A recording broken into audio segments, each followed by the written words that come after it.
चलिए खबरों में आगे बढ़ेंगे, बात करेंगे बड़ी खबर। इसी बीच बड़ी जानकारी, जहां अमित शाह पश्चिम बंगाल के पर्यवेक्षक बने हैं। जेपी नड्डा बने हैं असम के केंद्रीय पर्यवेक्षक। ये बड़ी जानकारी आपको दे रहे हैं। इसी बीच जहां भाजपा ने ऐतिहासिक जीत दर्ज की है, साथ ही असम में भी लगातार जो है बीजेपी जीतती आई है। इसी बीच अमित शाह पश्चिम बंगाल के पर्यवेक्षक बने हैं। इसी के साथ जेपी नड्डा भी असम के केंद्रीय पर्यवेक्षक बने हैं। बड़ी जानकारी दे रहे हैं आपको। इस बीच बड़ी खबर बता रहे हैं, जहां पश्चिम बंगाल में ऐतिहासिक जीत दर्ज की गई है। इसी के साथ आपको बता दें, अमित शाह पश्चिम बंगाल के पर्यवेक्षक बने हैं। साथ ही असम में जेपी नड्डा केंद्रीय पर्यवेक्षक बने हैं।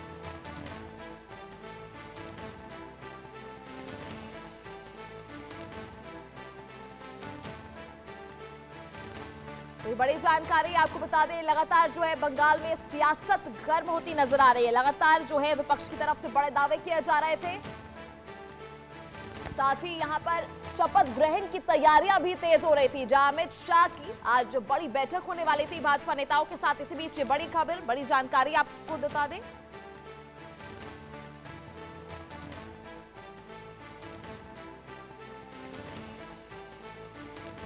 जहां अमित शाह बंगाल में पर्यवेक्षक बने हैं, इसी के साथ असम में जेपी नड्डा केंद्रीय पर्यवेक्षक के रूप में चुने गए हैं।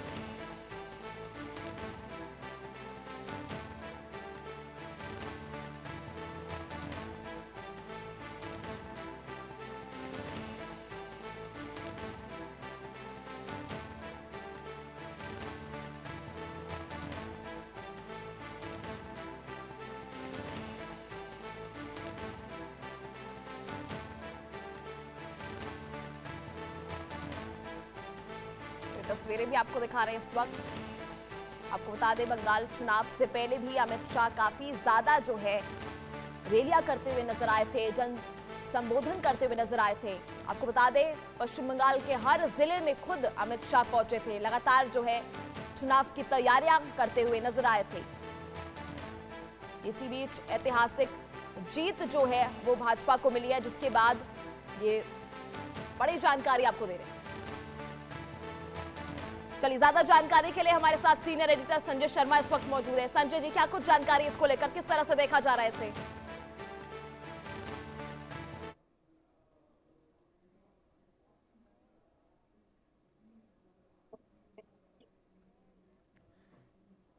संजय जी, आवाज मिल रही है आपको?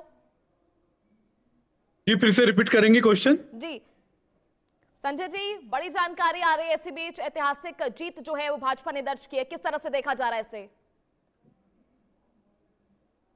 देखिए, शुभेंदु अधिकारी नेता विधायक दल साबित हो सकते हैं, भारतीय जनता पार्टी के लिए संभावित मुख्यमंत्री हो सकते हैं पश्चिम बंगाल के।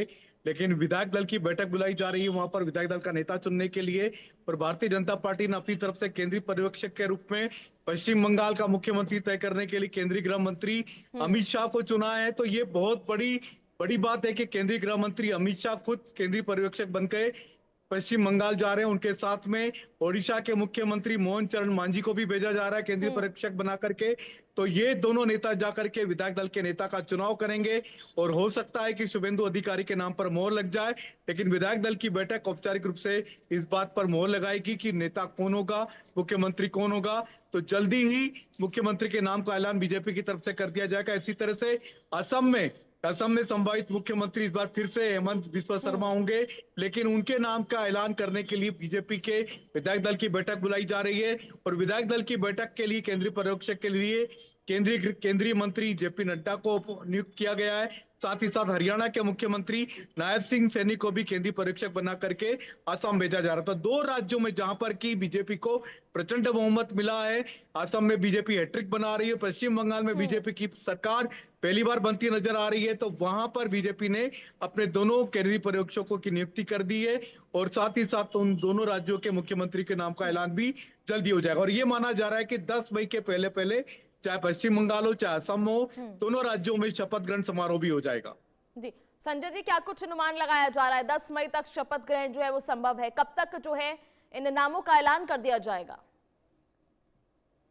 देखिए, 10 मई के पहले पहले शपथ ग्रहण समारोह होना है, तो इसके लिए संभावित तारीखों की पर चर्चा शुरू हो चुकी। आज शाम को, देर शाम को, शुभेंदु अधिकारी जो कि पश्चिम बंगाल के संभावित मुख्यमंत्री माने जा रहे हैं, वो आज देर शाम को दिल्ली आएंगे।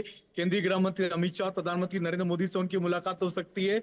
और उसके बाद में, उसी मुलाकात में अमित शाह के साथ जब चर्चा होगी उनकी, उसी मुलाकात में शपथ ग्रहण समारोह की तारीख तय हो जाएगी, विधायक दल की बैठक की तारीख तय हो जाएगी। और ये माना जा रहा है कि संभावित मंत्रिमंडल के नामों पर भी चर्चा आज शाम को देर रात दिल्ली में हो जाएगी, अमित शाह के साथ जब बैठक होगी शुभेंदु अधिकारी की। इस बैठक में सुनील बंसल भी मौजूद रह सकते हैं, जो कि पश्चिम बंगाल में पूरी तरह से संगठन में काम कर रहे थे।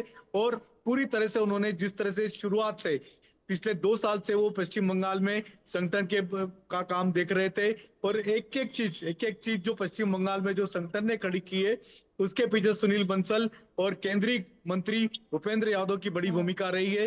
तो इन सभी को साथ में लेकर के पश्चिम बंगाल में सरकार के गठन की प्रक्रिया तेज होगी।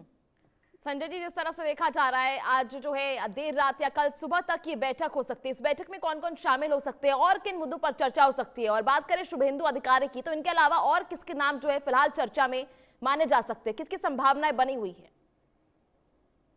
देखिए, प्रबल दावेदार, सबसे अगर प्रबल दावेदार आप मुझसे पूछोगे तो पश्चिम बंगाल में शुभेंदु अधिकारी सबसे नंबर 1 पर बने हुए हैं। लेकिन और भी नाम है वहां पर चर्चा में, चाहे हम दिलीप घोष की बात करें, जो कि खुद पश्चिम बंगाल बीजेपी के अध्यक्ष रह चुके हैं। सभी भट्टाचार्य इस समय खुद मौजूदा बीजेपी के अध्यक्ष हैं।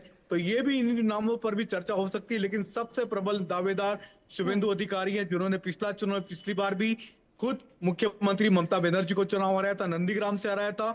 और इस बार उन्होंने भवानीपुर विधानसभा क्षेत्र से ममता बनर्जी को फिर से चुनाव हराया, जो कि सिटिंग मुख्यमंत्री थी।